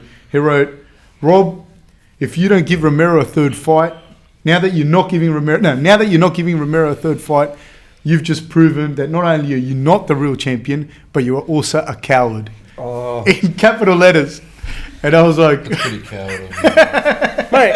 Bro, that's pretty bad, bro. You know what I mean? Like if that was the definition of coward, it would be you. I've beaten the lad twice. But see, that's the thing. If someone says it to some people, that actually, like, that's why people get upset. They get upset and they like think that, fuck, maybe he's right. No, you know what I mean? It gets to people. You know what I think about? Like that dude, who with all his heart is writing something like that. That's honestly how he feels. What his world must look like. Like how he goes about life looking at things, you know what I mean? Like he's out there somewhere walking the streets trying to catch a bus somewhere. He's gonna go hug his wife.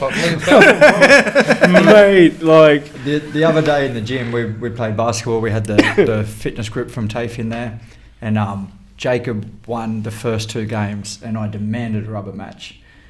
After he won the first two. Hey, Ty, I wanted to ask you something, which because it is quite a prevalent thing, I think, with athletes, NRL and whatnot.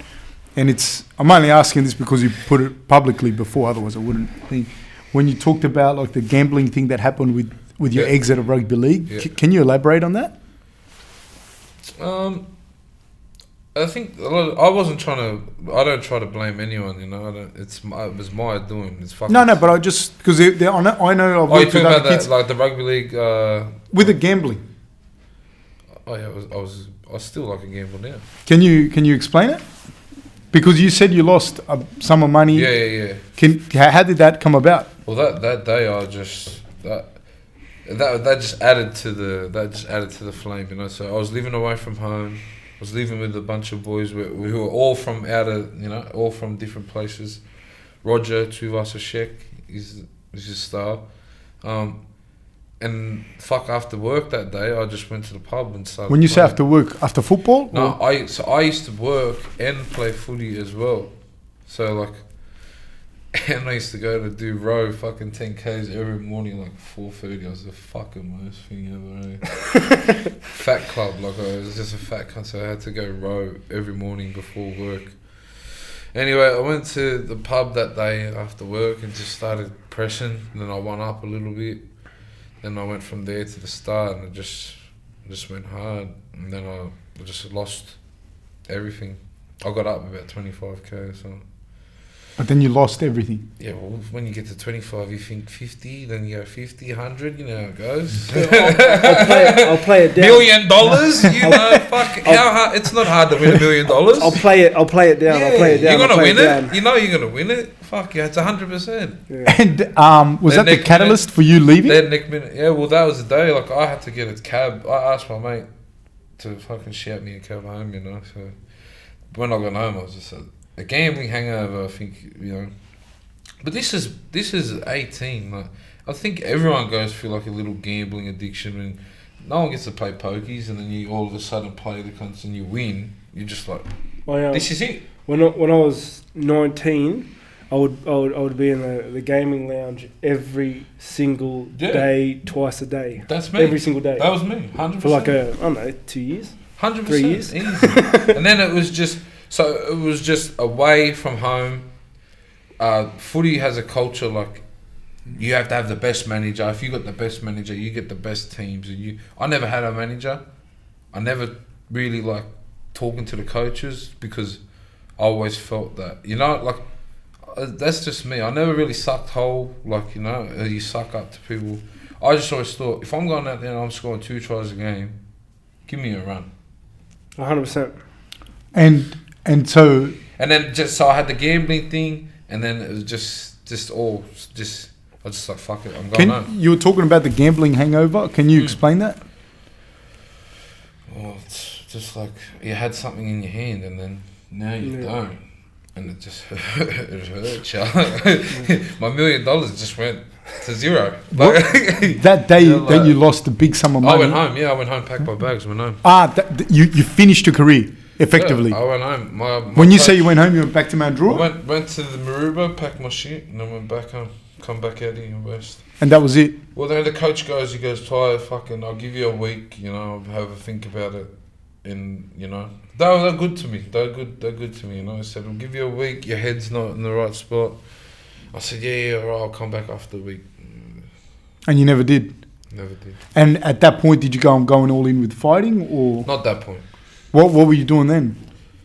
Then I come back to the West. Were you running amok?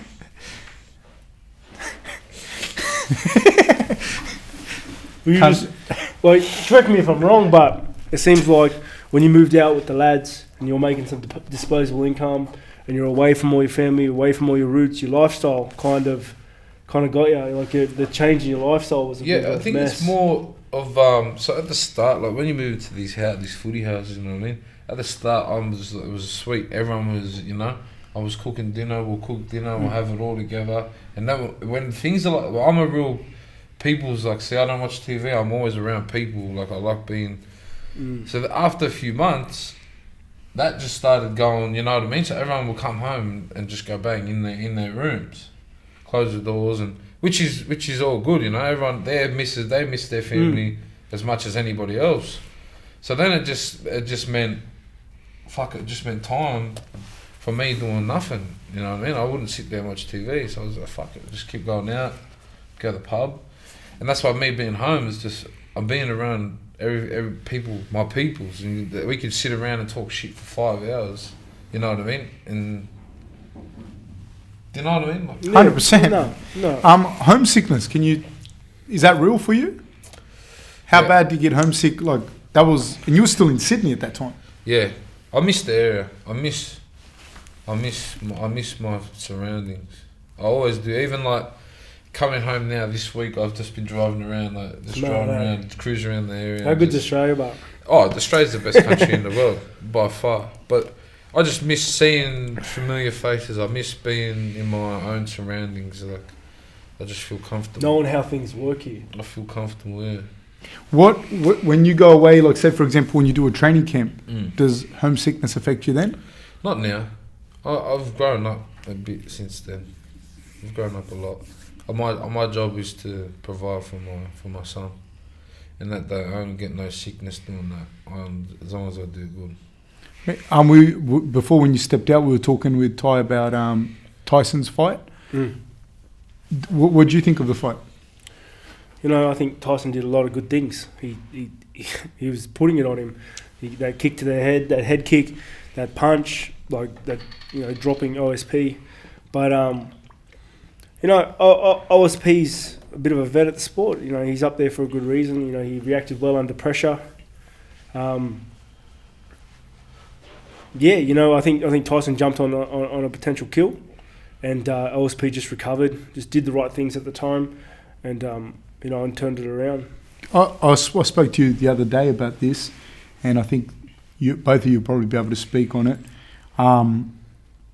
You said there's a point with fighters that have been around the game for a while, someone like OSP, Arlovsky, that perhaps when you hit them, like you've hit other people or you've rocked them or you've hurt them, when other people have gone away, these guys they're still there. It's like, what's that like? It's like when you would know it with Arlovsky, but it's like with Jacare, when I fought Jacare, I knew this guy was going to have to die in the octagon to be put out, like to be put away. And I knew I'll drop him, I'll hurt him, but I'm going to have to be patient here because he's been there, he's been dropped, he's been knocked out before, he's up in the top 3 for like the last God knows how long. He's used to scrapping like this. He's a proper warrior, and you got to. How tough was he? Super tough, like super tough. He just took absolute punishment, and then when the second time I dropped him in the second round, and I was elbowing, I was landing massive elbows, massive shots on him, and he still was not going away properly. And I'm pretty confident that Jacare would be more dangerous off his back unconscious than conscious than most people. Like, he's a dangerous dude. But and you would have got it with Arlovsky. Like, you hit these guys, but they take the shot and they're like, I'm hurt, but I've been here before. Yeah. Did you find that with Arlovsky? I found he just experienced, like, he was everyone was saying, oh, he's got a weak chin. Fuck, I was trying to hit his chin, but it's not that easy. Like, he was blocking good, like, shit that you just do over time, like. And when you hit him, did you feel like you hit him like you might have hit other people, but he was still there? No, I don't think I landed a real good one that I know. I hit that Sewer Asker with one hit, and I was like, fuck, that kind of had a big head. The one in Perth. Yeah. Oh, yeah. I hit him with a hit where usually when you hit someone, you know they're gonna be asleep. I hit him with one hit, and I was just like, body. Body. How hard is that? Do you think if you and the experience factor comes in when you're fighting someone, you hit them, they haven't gone away. How does that affect your confidence, if at all, either one of you? I didn't really affect me. I just knew this is. I fought a horse before and I got smashed, Peter Graham. So now I don't. When I fight horses, which I call the old school, like the people who've been around, like Mark and all that. If I fight horses, I'm not shocked with anything anymore. So Arlovsky, because again, the whole thing. When you hit him and you think you were expecting him to take it? No, I just don't think I landed a clean enough shot where it should have put him out. I think, but I tried. I think that was the biggest observation I made with Tyson's fight on the weekend was just OSP's experience. Like he's an experienced fighter. Yeah. He's been in some hard fights with some high level dudes. And he's a big cunt, man. Yeah, and he just showed his experience there. I think Tyson did everything right. He attacked him. His stand up was on point. It's just OSP was just super experienced. And I think this is a very, very, very good fight for Tyson to have right now. Like he's with the top contenders at the moment. Did you see me get him on his photo? No. Watch this. I got him on his photo. What, you commented on him? Yeah, because you know that one I just read before? Yeah. He's like, oh, thanks everybody. Yeah. I commented on it. What did you say? He always talks shit about me, so I'm going to fucking get him a cunt. I go, oh, how do you press on the comment? Oh, here. I go, nah, you should have ate D and you would have been sweet. He goes, eat these nuts. Come on, bro. You're going to have to come with some stronger game. I said, nah, it was the Amba.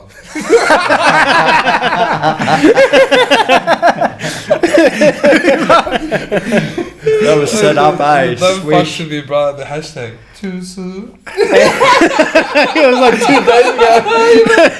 You know, the too soon? That's good, but like... fuck, it's my brother. Nah. You can't talk to your brothers like that. Who can you talk to? No, yeah, exactly that. But it's also like not skirting around a loss. Yeah, we lose. It's a sport. And It's literally half the that's sport. what I say to people. Like other people, like when they lose, they come to me like, "Oh, I don't know if I should fight anymore." Yeah. What do you think? You think you were just going to win? But that's what I say to people. Like if forever, you know what I mean? If you don't want to fight, don't fight.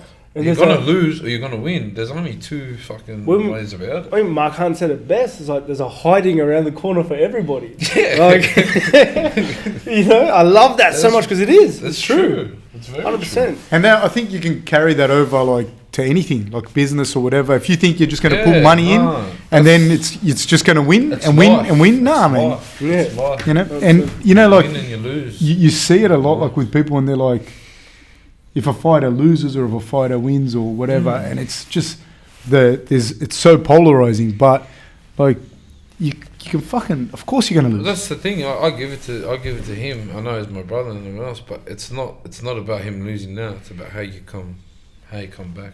You sit around and be a fucking if you sook. dwell on it, You want to sit around and be a sook. You're gonna do nothing but sit there and let it play on your head. We go out, we fucking party, we do what we do. They're still the same. Be like, and that's the thing. He's gonna come. He's had his time off. He's gonna come back, and he's already on my case. Like, let's start training, you know. And that's the difference. People lose and they sit around and they'll carry on about it. Where you can come back and be like he had his time off. You got to have your time. I think with fighters, you have to have your time off. 100%. How you do that time off, like what you do during that time is up to you. Yeah, but exactly. 100% because like fighting takes it out of me. You said you love the show. I hate the show. Yeah, I love the fighting, but I hate the show, and the show stresses me out beyond belief. So I love the time, like 2 weeks after a fight, I just sit back. What part do you like, Rob? Of the fight?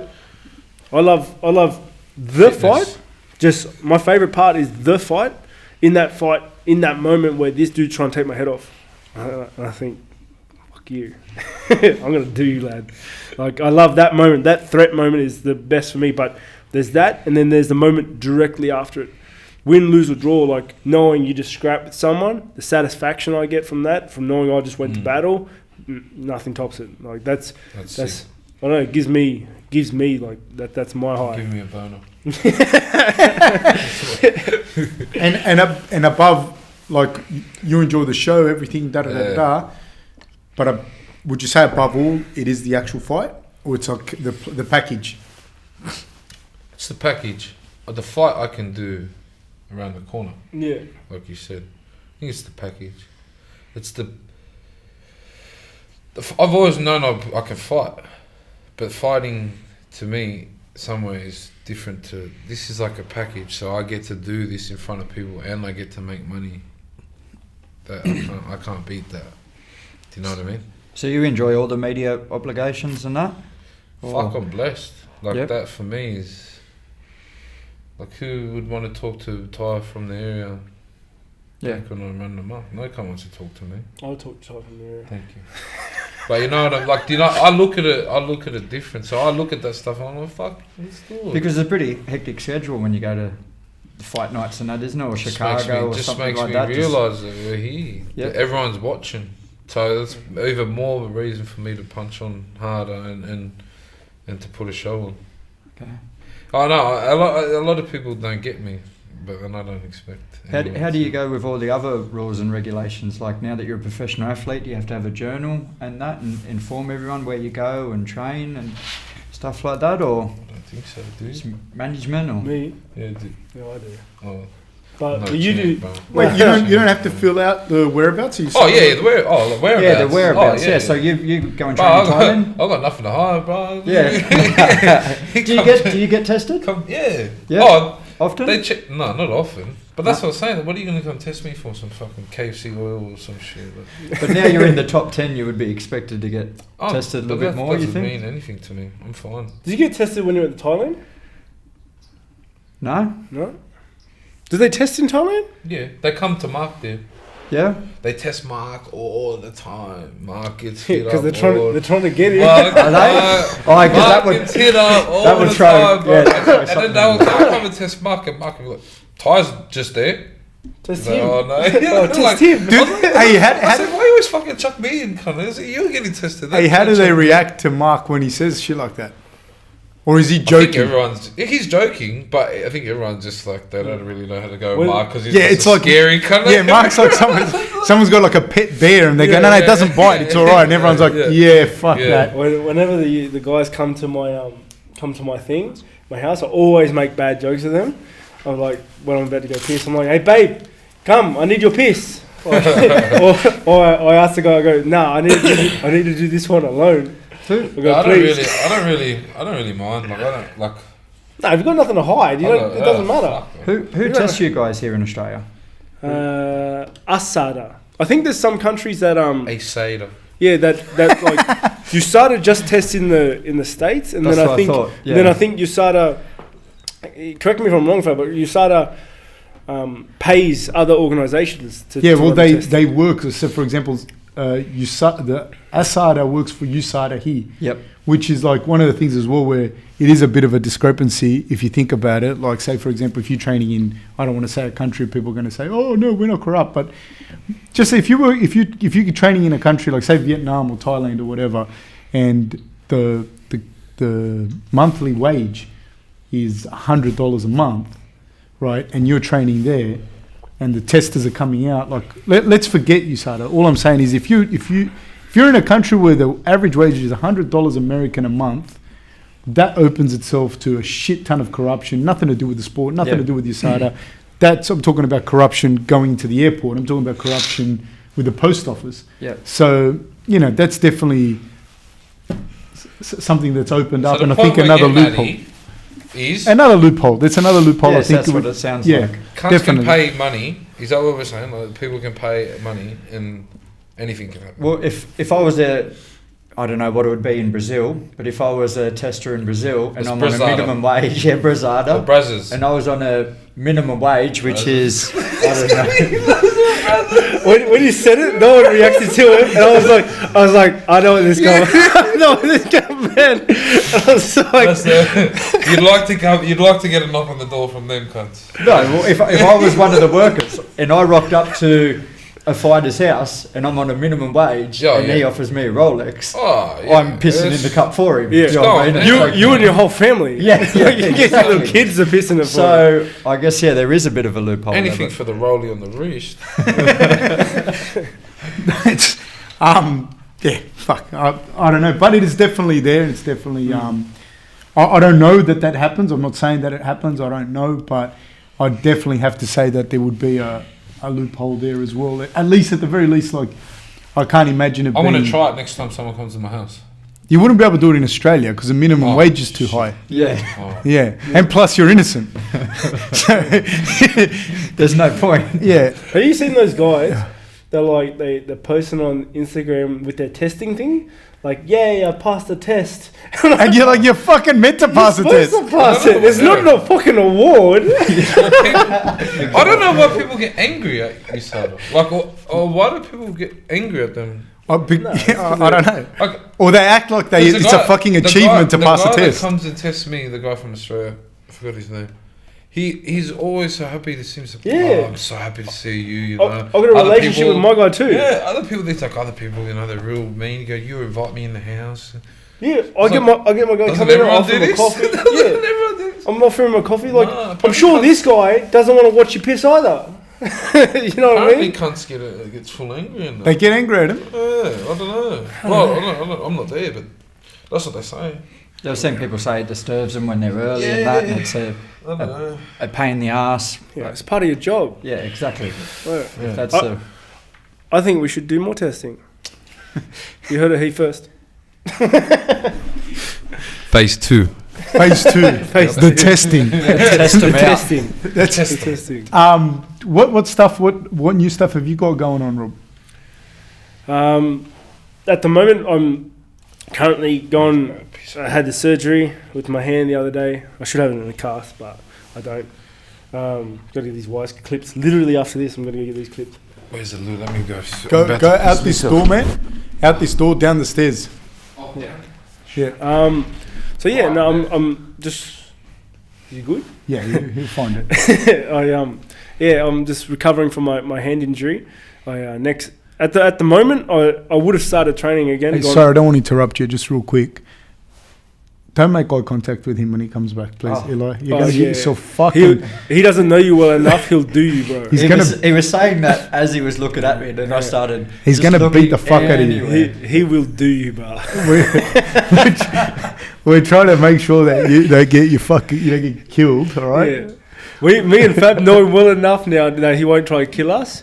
He might get angry at us, but he won't kill us. But he'll kill you. He's going to fucking kill you. You keep fucking eyeballing him like that, mate. Me mugging him for no reason. So, carry on. Sorry, Rob. No, I you're just right. wanted to take the opportunity to let Eli know. We're trying to get you through today, mate. Yeah, cheers. So I would have been back at training. I would have been back at training this week, but I got a bad flu. It's funny, hey. It's like every time I fight, like my whole family, my whole house was like a biohazard zone, like a quarantine zone. 2 to 3 weeks before the fight, like everyone was sick. Everyone had the flu, bad flu, because it was winter here in Australia at this time, and it was just going around the house. I didn't get sick, not at all. Went all the way through, and then after every single fight, I get bad sick. I get like the flu, cold, all of it all at once. After every single fight. We what stuff you got coming up with some of the stuff you do, the Gracie programs and that? So yeah, the Gracie programs are going well. I hopefully get back down in the gym. The Gracie programs are running right now. Yeah, we're about to launch another one. Eli, do you want to tell us a little bit about that? Yeah, so we've had 3 groups at semester 1. Doing their Cert 3 and 4 in fitness, and partnership with Gracie, where they get to go in and roll and learn some jiu-jitsu. We've got a diploma group as well that's come in from the groups that we had last year, and then semester 2 we're looking like having 2 groups and 2 diplomas. So for Aboriginal education, that's a real win, and plus some really good stories that are coming out of it. We've got... Well, you went through the program. Yeah, exactly. I went through the program last year. Now you're a roadie. Yeah, exactly. And a valued member of TAFE. Can you tell us your story as far as the Gracie program was concerned? Because I'll just say this, and luckily he walked right back in. I want to get Tai working with us as an ambassador on it as well. So can you tell us your story with the Gracie program? Yeah, so... the whole way through, just if you tell us the whole story. Okay, I remember I was at work up at Ballina. I was AEO at the high school there, Ballina High. And I was just seeing it on there. I think I seen it on Facebook. Must have been lunchtime when I was looking at Facebook or something like that. And I clicked on it, and it said have an expression of interest, and I did that. And it might have been 2 days later, someone called me, which just happened to be Fab.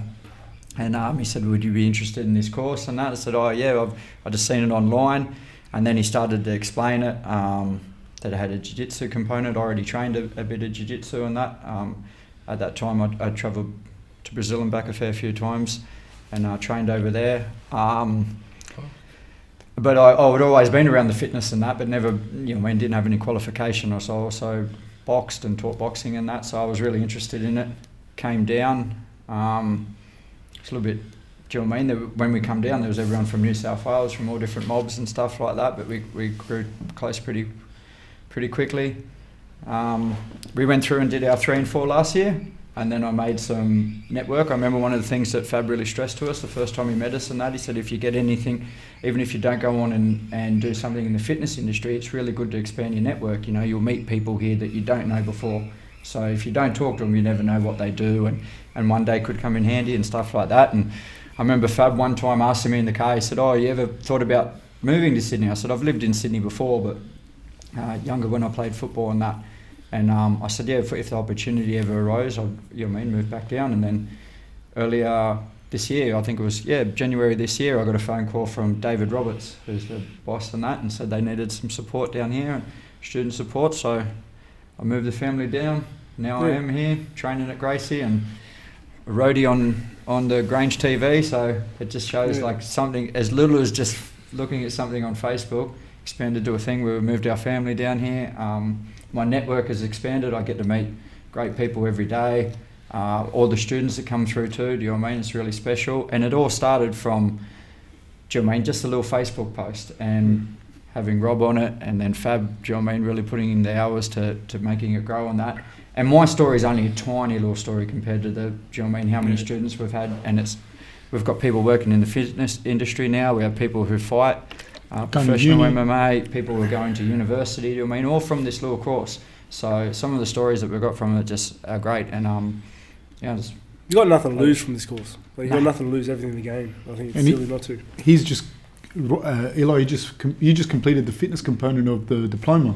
Yeah. So now because it's the second, so you go Cert 3, Cert 4, and then you do a double diploma in sport and fitness and business, and like some of the educational targets that we're hitting for Aboriginal people, especially in remote communities, huge. Like a lot of people completing education that would not necessarily have access to education, because we're getting people in from really, really remote communities that... Lake Cargelligo. Yeah, Lake Cargelligo's got, I don't know. Lake's just down the road from Conda. Yeah, well, So what's that? It's like 1,000 people at Lake.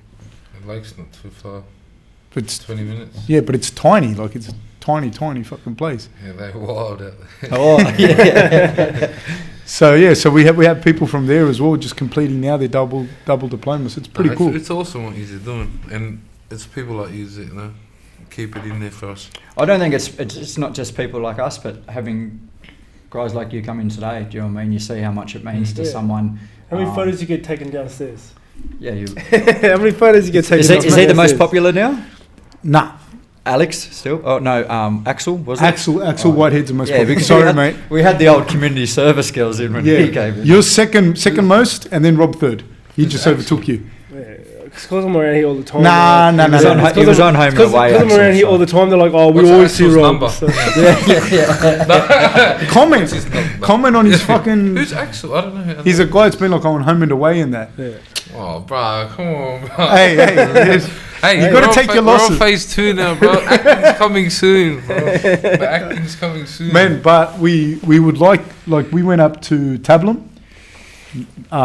Eli, Rob, myself, a whole bunch of people. Cody Walker, who plays for Souths. Yeah. And something we're looking at going out to Torres Straits to launch this as well. Love to have you come with us, man, to do all that stuff. Sure, around, I reckon we should tee it up. 100% be around. Yeah, we will be. Be around? Yes. Be around. Nah, I'd be mad. I'd be mad for you, but I'd be mad. Brazzers. Brazzers, stop saying that. It'll be good just as long as no one makes eye contact with you or nothing. You don't fucking kill someone on that trip. Relax. Yeah. They've worded me when you were gone. They worded me. They said, Eli, stop making eye contact with him. He's going to bash you. So, it was... Man, I'm alright now. I'm changed. What's just in closing? What you got on the horizon yourself? What's happening next? Anything? Any sponsors? Anything you want to thank? Anyone you want to shout out? Shout out to my sponsors, Muscle Bros and Air Asia. They've really been helping me out. What's Air Asia do for you? Give me flights. Really? Yeah. Good on you. And other things. That's mad.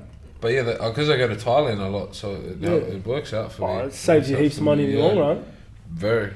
But I don't think people understand how hard it is in starting out in the. No one knows, and that's a whole new podcast. Yeah, that's a whole new podcast because it's ridiculous. But I'm very thankful for Muscle Bros. Is my best mate. He's been there. We've been there since the start. So, thank you to those people helping me out.